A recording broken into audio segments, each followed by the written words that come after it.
Our story begins with our protagonist being kicked out of his job. "Mr. Han, you're no longer fit for this position. Goodbye," says the boss. Confused, he replies, "Oh, okay." As he leaves the room, the guy says, "If we find a spot for you, we'll send you a message." The woman asks if he wants her to call a taxi for him, to which he declines. Our protagonist gets up, leaves, and sees them talking outside. The guy mentions hearing that the protagonist went to the same school as the company's owner, yet while the owner runs the company, this failure is getting fired here. Furthermore, he's been betrayed by his girlfriend.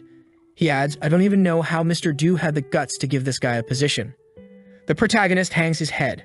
This was his last chance. Helping, caring for others, these things only make you seem kind, but in reality, following them, you became a failure.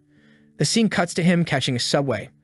This is the unstoppable routine of a model citizen. Wake up, catch the metro, go to work, return exhausted. Standing on the metro, he contemplates that it would be better if everything ended soon. The train is approaching and he's thinking about ending it all. Suddenly, the lights go out. He looks around. What? A blackout. No, not quite. He realizes as the complaint system activates. Beginner package, use all your points to fulfill a wish. Our protagonist is a manga enthusiast and is familiar with the system. He just wants to know if this is real. If so, the only thing he'd wish for is to go back in time. He wants to go back to the beginning and become someone successful instead of just being a nice guy. However, when he opens his eyes, he sees a train. But this time, he's inside it and younger. Startled, he wonders, did I go back in time? He looks beside him and sees a wonderful girl. He's startled. It's Yanfei. She looks at him and asks, "Are you talking to me?" "What's up?" He says, "No, I just wanted to ask where we are." He thinks, why is the goddess of my school sitting in front of me? That's when he remembers August 30, 2013 and how he acted that day. He says, "Hey, beautiful, do you remember me?" She responds, "Yeah, we went to the same school, right?" He asks if she's also registering for college. She confirms. Our guy informs her that she's heading in the wrong direction. She asks, but isn't this train going to Jiangxing?" He sits down, adjusts his glasses, and says, "Yes, this train is going to Jiangxing. But what I mean is, you've entered my heart." She's speechless. He moves closer, showing signs of being a natural harasser. She tells him not to come closer. He replies, "Relax, this meeting is our destiny." At that moment, she shouts, "Shao gang, there's a pervert here with me." The guy arrives, telling the pervert to get lost. This is all a memory of the first time he lived this day. He grabs instant noodles thinking, "I'll just eat to calm down." The guy with Yanfei teases him, calling him poor for eating instant noodles. Our protagonist looks and thinks this guy is as arrogant as ever. If it were the old me, I'd argue. But I'm not the same as before. He heats his noodles without caring. Just then, the consumer system activates. He sees his status window with bars for knowledge, appearance, and some other attributes. What's all this? I don't want an artifact not to invest points, he thinks. He sees the skills he had and realizes he was garbage at this time. The system hints, spend money to upgrade your skills. Our protagonist finds it strange that he has the ability to maneuver twice, but the second maneuver is about pleasuring himself. However, he's not interested in that now. He only thinks, with this system, he'll live the life he always dreamed of. He'll be an insane guy. The guy next to him asks, "Bro, have you heated your noodles?" He thinks spending money isn't the problem. The problem is having money to spend. So first he needs to figure out how he's going to make money. Returning to his seat, the guy is talking to Yanfei. "Hey babe, I'll take you somewhere fancy," he says. She prefers noodles. He tries to peek at her phone and she elbows him, saying, "Back off, mind your own business. Damn it." Our protagonist laughs at him. The guy realizes this and asks if he's laughing at him. Our protagonist replies that he isn't. The guy says, "I'm her boyfriend. You can't laugh at our business." She stares at him again and says, "Just let me eat my noodles already." Our protagonist thinks this guy has always been and always will be a simp. A few minutes later, they finished their noodles. She had gone out to buy a snack and returned, but unfortunately, it was already sold out. Our protagonist pulls some chicken drumsticks out of his pocket. She asks how much they cost and says, "I'll pay for it, relax." He quotes the original price of $2.50. She says she doesn't have change and tells him to keep the 3. He says she's kind and gives her an orange as compensation for the 50 cents difference. She says he's very polite and he's already fallen for her. Her smile is enchanting. Until the simp appears and says, "I have money. If you wanted to eat, you could have just asked me to buy it instead of accepting oranges from others." She tells him not to be rude and asks why he's shouting. But the guy doesn't stop and continues, "I said I'd take you to the restaurant. Why did you buy this guy's snack?" She stands up and asks, "Do you really care about me?" Everyone on the train starts to look and she leaves. The boyfriend asks where she's going. She says she's going to the trash and doesn't want to talk to him anymore. The guy gets angry, looks at our protagonist and says, "Hey, get up," grabbing his collar and throwing him to the ground, shouting, "This is all your fault, you damn four-eyed loser." He wants to kick our boy, who's already spitting blood. He didn't expect his body to be this weak, but he won't let it slide. He gets up thinking, "I was worried about where my first income would come from. You'll be my first benefactor." The scene cuts to some time later. Yanfei is asking how he is, what happened. The doctor says, "The boy's reflex is gone. He's in a coma." "How did you fall into a coma? Are you the king of acting?" The doctor continues, his brain was severely damaged. He needs to be taken to the hospital now. Our protagonist is thinking the guy didn't hold back and it hurt a lot. He threw me to the ground and said, "If it wasn't for you, I wouldn't have been embarrassed in front of her."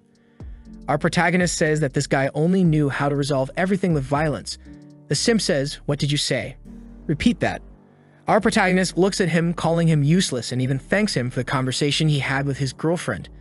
With that, he takes another punch, and at that moment, everyone on the train tries to hold the simp back, telling him to stop.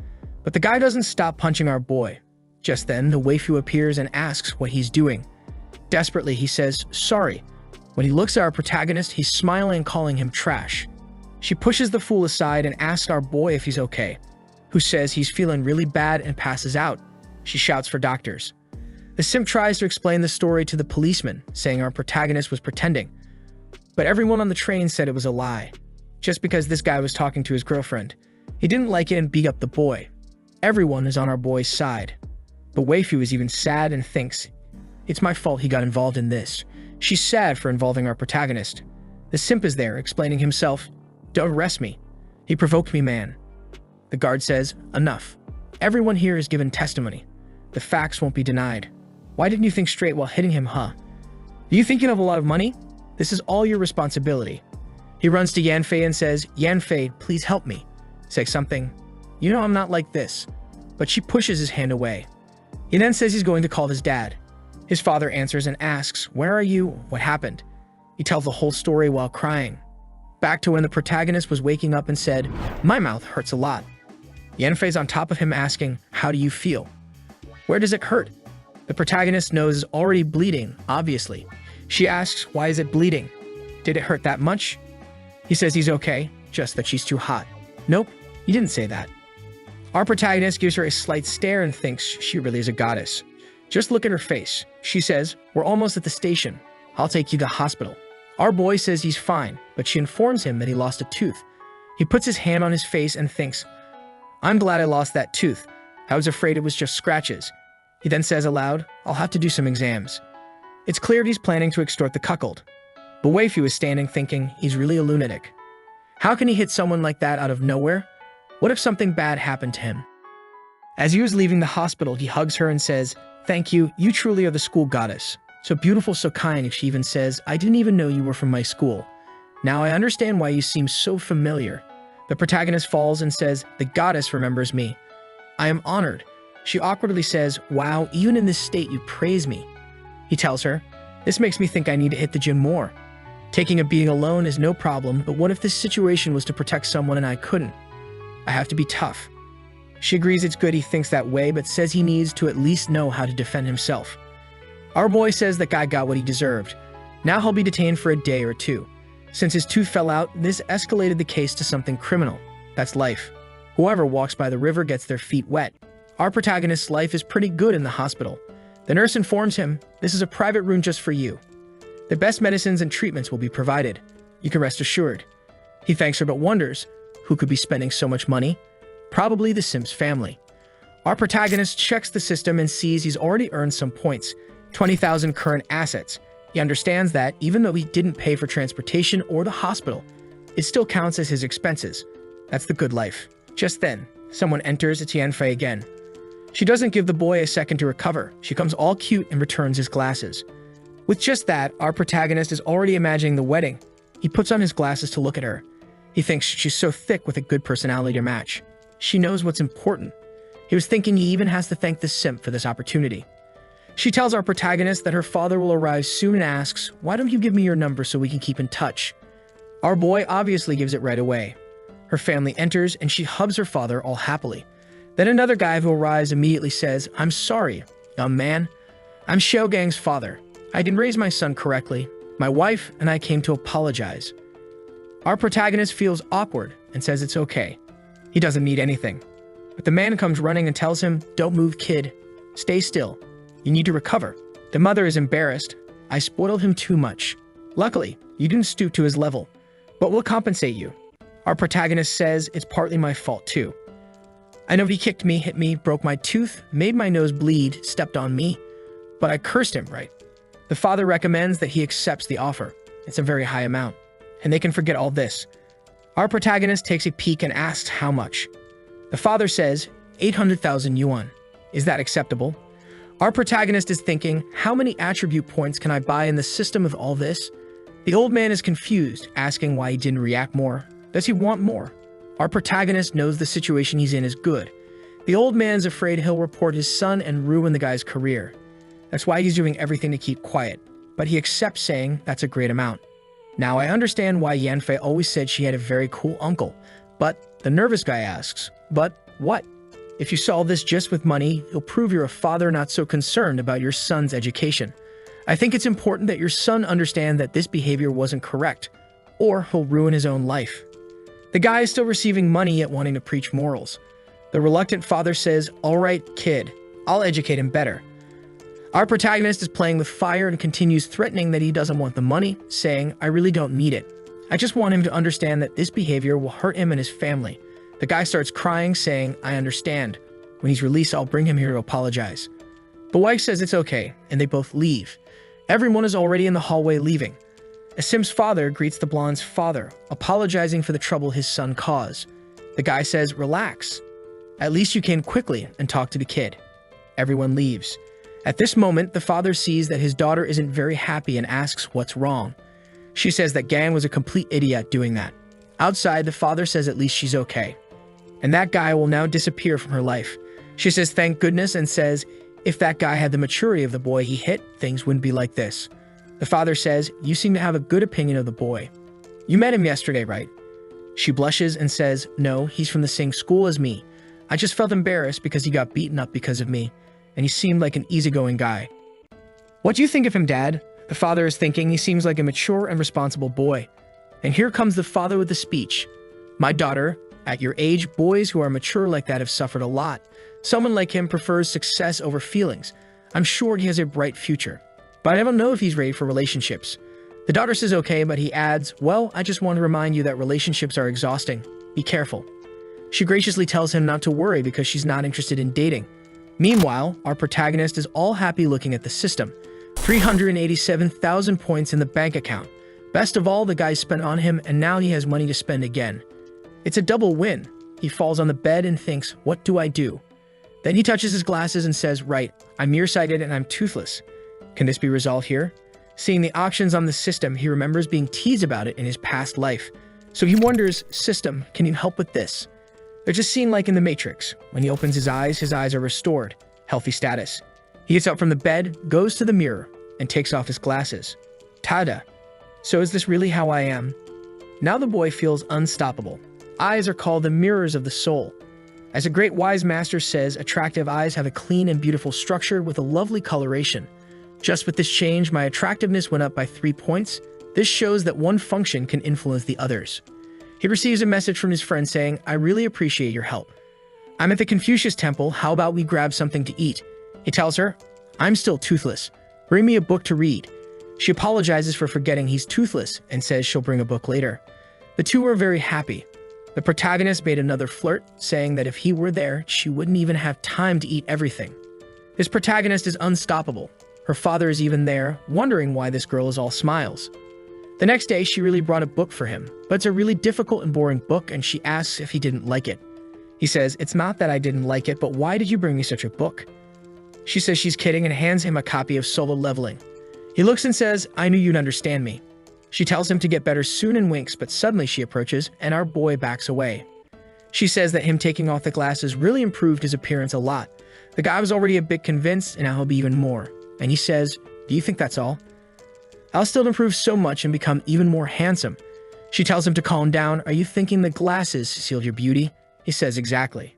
A cheeky one. She says that if that's the case, he should never put the seal on again and tells him to prepare because tomorrow she's bringing her father. Our protagonist thinks, why is she talking about her father? The next day, the simp shows up there saying, sorry man, I shouldn't have hit you. I couldn't control my emotions, but it's from the bottom of my heart. Please forgive me. Even the father and mother are moved. Our boy says, I accept your parents really love you, so don't worry them again. The guy is thinking, darn, he really wants to preach morals at me. A while later, a lawyer arrives for him to sign the paperwork and receive the $800,000. Look at this beautiful check. Take it, kid. I hope it never happens again. Our protagonist replies, you're very kind. The guy not only paid for the trip, the room, gave compensation, and everything else. A total of $1.15 million was spent. Now that he has the points, the priority is to raise his attributes. But he thinks he can't just spend everything on attributes. He still has to have money to eat and live. He falls on the bed and thinks, what if I don't spend anything? I just buy a comfortable little house, live comfortably for the rest of my life eating instant noodles. That's when the big friend comes back saying, we're here to see how you're doing. This girl is getting more inflated every time. The father comes and tells him to rest and says, she and I will travel soon, so I brought a little gift. Accept it here. Giving him a bundle of money. The father says it was a problem that involved his daughter too, so he wanted to compensate in some way. This time, our protagonist doesn't want the money and says, I don't want this money. She's a victim just like me. From whoever it is, I don't accept this money. The guy is already grabbing his shoulder. You really are a prodigy among young men. When you come back home, come visit us as a guest. Your grades must be incredible. Your college is close to hers, so I ask you to take care of her. She asked her father not to say these things. Our protagonist is confused, but says he's really at her university. She gets all excited, but he explains that he's in the humanities field, which usually doesn't get much recognition. Everyone is embarrassed. Our boy tells a sad story. When he was young, he thought grades didn't matter, followed a somewhat wrong path, and ended up in this situation. The father and daughter just watch. And our protagonist says that at least he learned from his mistakes, and now the only thing he can do is be better in college. The father says, you're right, kid. You can't be stuck in the past. The important thing is the direction you're going. And that money you received, what are you going to do with it? Start your business. Our boy says not now, but soon he'll become an entrepreneur and sell courses on how to make $800,000. The father congratulates him and leaves.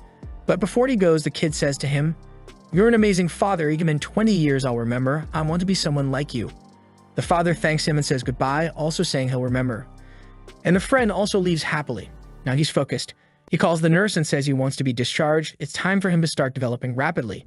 He knows that in 2 years, real estate prices will go up a lot, and those who take advantage of the opportunity will be the next billionaires. Already on the bus, heading to the city of dreams, he arrives at the real estate agency, pulls out the black card, and asks about houses of 40 to 60 square meters near a school area that have been built in the last 2 years. The consultant says, there's this one that's priced great. Our king of negotiations says it's that one. His parents dreamed that he would buy a house, and look at him now, in his 20s already buying a house. It looks like he's going to buy 2 houses, but he's going to rent them both out just to cover his monthly expenses. This is the weakest capitalist. He already rented a deluxe presidential suite as soon as he received $100,000. He's all happy, thinking, finally, my new start has begun. At that moment, he realizes he's still toothless. He opens the system and says, restore my tooth. However, the system shows that the cost of the tooth exceeds the current amount, and his command cannot be executed. He needs to level up the system. Some skills are necessary to activate these effects. The user needs to possess at least 3 level 3 skills. First, he needs to reach level 2 since he just spent a lot of money and is full of points. He advances to level 2 and starts shining. He says it's as if his thoughts have become clearer and faster. His mind is overflowing with ideas. There was so much that he even fell to the ground. He gets up after a while with a headache because he absorbed too much information. Some skills like accounting, finance, and marketing show that knowledge is not just about how you think, but also about the accumulation of information you have. One influences the other, and now, by leveling up both, he will become part of the elite. When his phone rings, someone asks, is this student Han? You took a 15-day break, and today is the last day. If you don't return, you'll repeat the year. He tries to extend his break, saying he's still unwell and will return soon.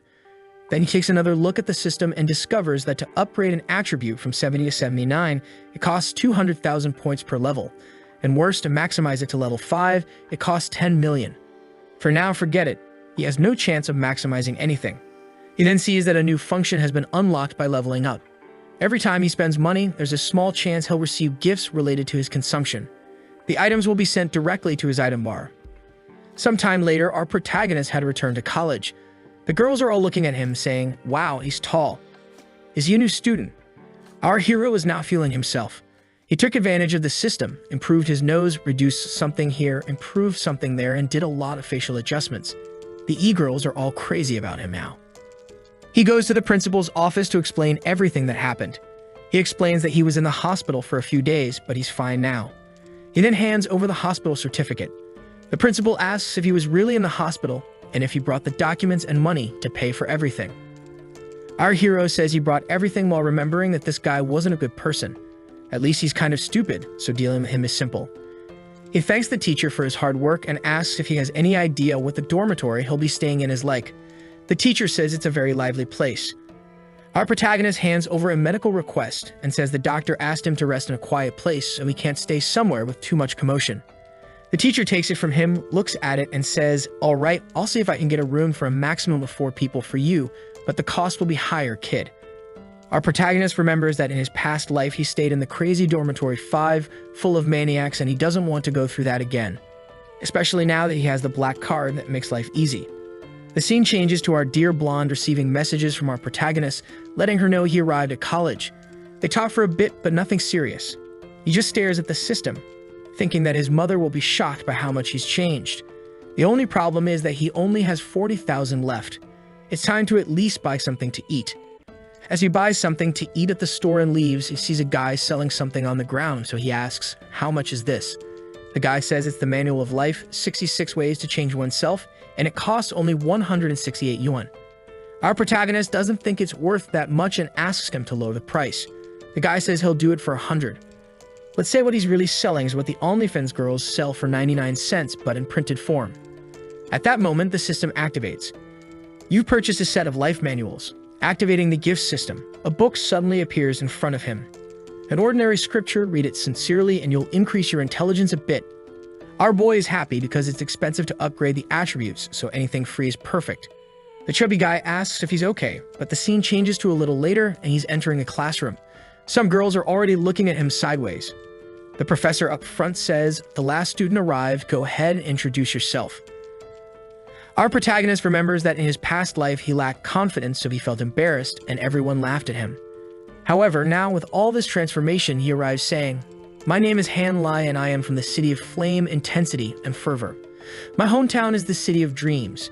Due to hospitalization, I was delayed, but I'm here." The girls are all impressed and the guys are angry, saying he's full of himself. But the teacher applauds and congratulates him. The girls chatting ask Ching Ching what she thinks of this guy.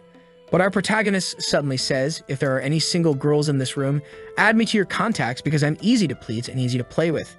If you're interested, come talk to me." This guy is a social hazard. Someone stop him. The other guys in the room say he's a jerk who's confident just because he's good looking. The protagonist looks at them and thinks, "Look at those losers, all mad, but my target is you guys." He sits down and a second later, the flirty girls are already surrounding him. Everyone wants to be part of his group.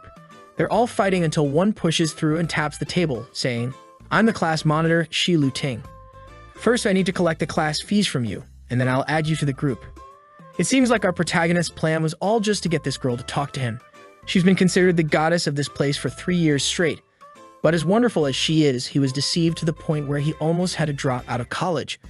But this time, he's going to be a great friend. Look at his mischievous face. He's up to something. He teases her, saying, "Do you want me to join the class group, or do you want my number because you're interested in the offer?" She gives him an angry look, saying it's just for him to join the class group because she doesn't care about the other option. He replies, "All right then," and asks her how much it costs to join the group. She realizes he's just teasing her and wonders if he's just like her. As you can see, this is going to be a very healthy relationship. She then says it costs 200 and he immediately pays, asking, "By the way, in this group, will you notify us of the activities?" She says, of course, 3 days in advance. Suddenly, there's a hand coming that I thought was going to slap the girls, but it's just a hug. She's hugging her friend and asking our protagonist, "Do you want me to add you to the class group?" He accepts the offer and she says, "My name is Yu Yum from the hometown of Jiangmen." Our protagonist says she's very charming and has a beautiful name. Then he looks at his phone and ignores her. She wonders if she did something wrong and tries to start a conversation, asking about the brand of his phone. She's never seen one like it before. He says it's a cheap and crappy phone, but asks why she wants to know. The poor girl, confused, thinks he seems so rich with that attitude and asks why he uses that phone. Is it sentimental? He says he uses it because he's poor. She makes a face and leaves. What a weak, materialistic girl. But our protagonist remembers that in his past life, she used to manipulate him. She pretended to like him just to keep getting gifts, but she didn't really want anything. Our protagonist stands up, tired of it all, and the girls ask what he thinks of the class leader. Is she beautiful? He says he doesn't care about outward beauty. He wants to know about her inner beauty. She's just listening from the side. At night, everyone leaves to go up to the dormitories.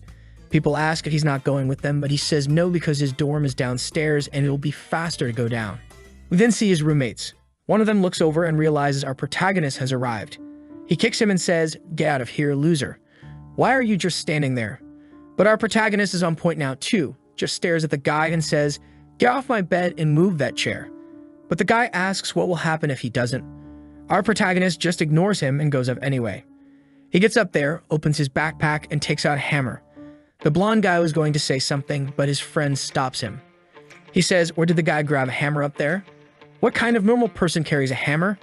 It's better not to mess with this crazy guy." The guy sleeping in front of him is afraid of getting hit with a hammer in the middle of the night. The three of them are already leaving the dormitory, afraid of getting their heads smashed. Our protagonist asks where they're going.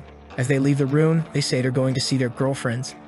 The protagonist smiles like a psychopath and asks if they really have girlfriends. But then he runs off and our guy thinks he scared them too much, staring at the system, wondering if his decision-making is being influenced by his attributes. If that's the case, he has to work even harder to take advantage of it.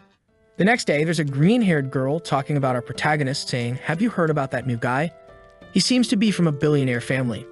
The blonde guy recognizes him as the guy who's sleeping peacefully in the dorms while everyone else is suffering.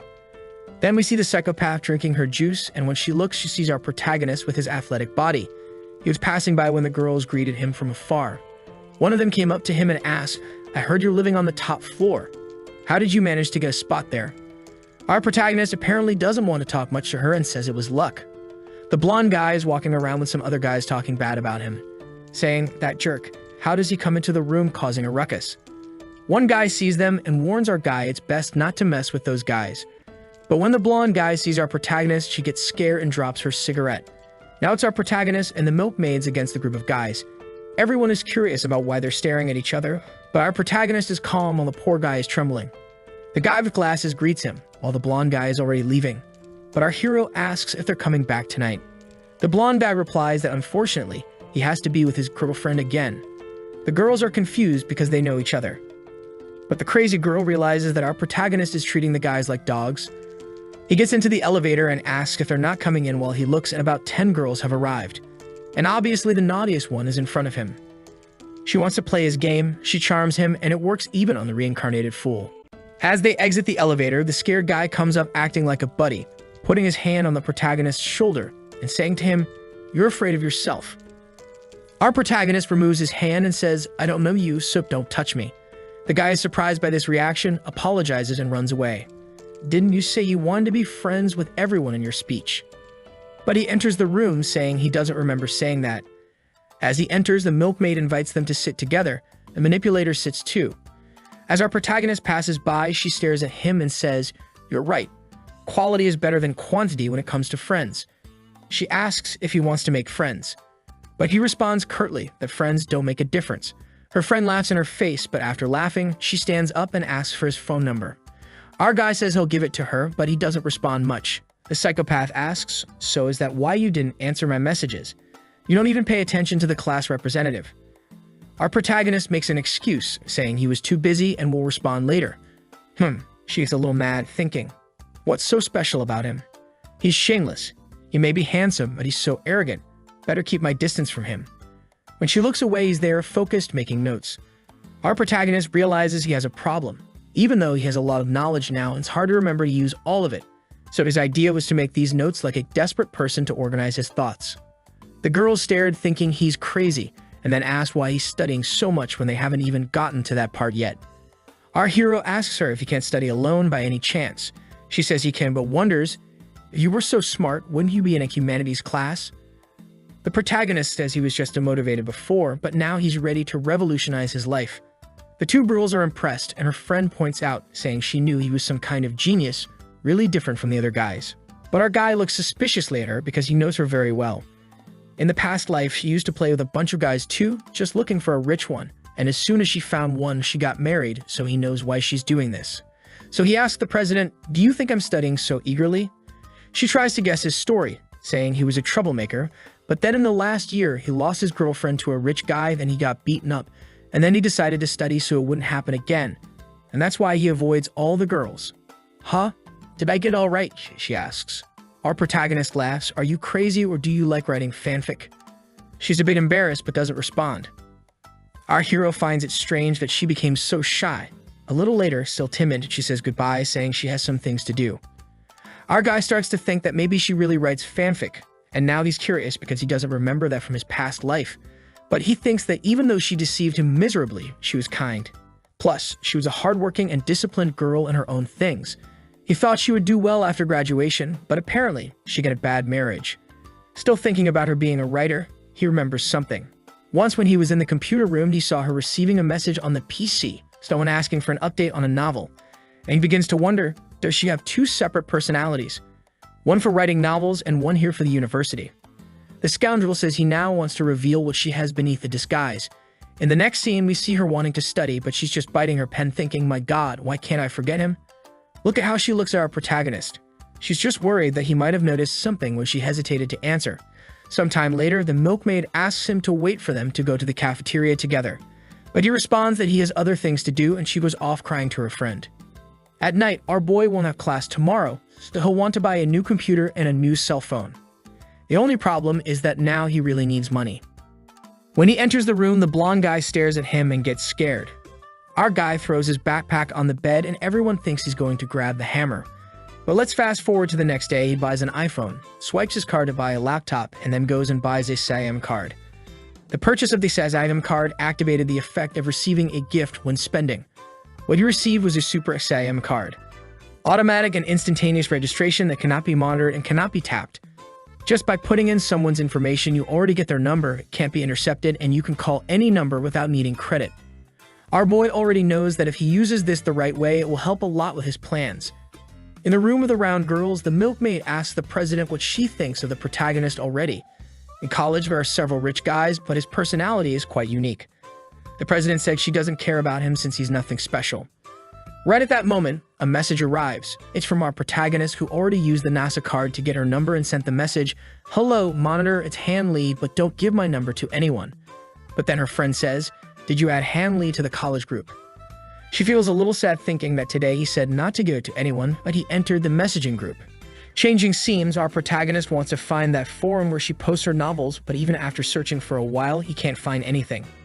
Maybe that means she hasn't created it yet. Until after researching a lot, he finds her username there, but when he tries to be friends, she has a questionnaire before accepting friendship. Who am I? Who are you and why do you want to add me? Our boy writes what he thinks will convince her and goes back to the room. Again, the thick babe calls him to sit close, while the other girls in the room comment that she doesn't stop flirting. Even our protagonist finds it strange because as friendly as she wasn't that clingy. Looking at the president, he thinks, the bait has been cast, now it's just a matter of waiting for her to take it. Meanwhile, the big-haired guy in the classroom is boasting that his family owns 4 buildings worth millions. But our protagonist knows very well that he's not that rich, and that in reality, his family owns 5 or 6 houses amidst those buildings, and the buildings belong to the entire family. But with so many people involved, the profit isn't that great. You can't say the guy is poor, but he doesn't have as much as he thinks. In the eyes of the president, that guy over there is rich, but he's really dumb. Not very good looking and has no personality whatsoever, while the one who catches her attention the most, she looks at our protagonist and sees him as complete in every aspect. The big-haired guy notices that the protagonist is studying a lot and asks if he plans to pass the exam and why he's studying so much. Our guy says he hasn't decided yet, but he appreciates the concern. A guy points to his own face saying he'll eat half a kilo of crap from the milk girl if our protagonist passes. The guy is taking advantage of the situation to reveal his preference. Han Lee takes advantage of the situation and says, "You say that as if you're sure she's going to feed you." The milk girl feels awkward, tapping his shoulder, but he says he was just joking. She tells him to stop imitating the disgusting behavior of those guys. The pink-haired girl says she found it funny. The big-haired guy gets angry, thinking that when he says it, it's disgusting, but when he says it, it's funny. So he tells our protagonist that if he passes the exam, he'll let him live rent-free in his house for 3 years. Our protagonist just ignores it, thinking he's just seeking attention. Then he replies, "Thanks for the offer. I'll think about it." There's silence in the room and everyone thinks our hero didn't realize he was being humiliated, but in reality, he doesn't care.